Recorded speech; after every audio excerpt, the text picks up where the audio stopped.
நீங்கள் ரயிலில் பயணம் செய்யும்போது தண்டவாளத்தில் இருக்கும் இந்த கற்களை கவனித்திருக்கிறீர்களா? இது வெறும் அலங்காரத்திற்காக இல்லை. வணக்கம், உங்கள் சிவில் பாஸ் தமிழ்.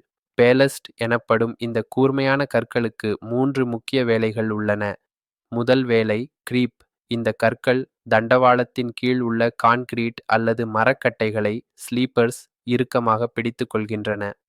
இரண்டாவது வேலை வடிகால் டிரைனேஜ். மழை பெய்யும் போது தண்ணீர் தேங்காமல் இந்த கற்களின் வழியாக வடிந்து பூமிக்குள் சென்றுவிடும். இதனால் தண்டவாளம் பலவீனமடைவதை தடுக்கிறது.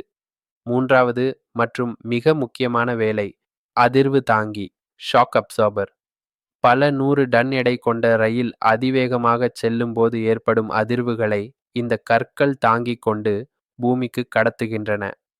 இதுதான் ரயிலின் சர்க்மாய் பயணத்திற்கு காரணம்.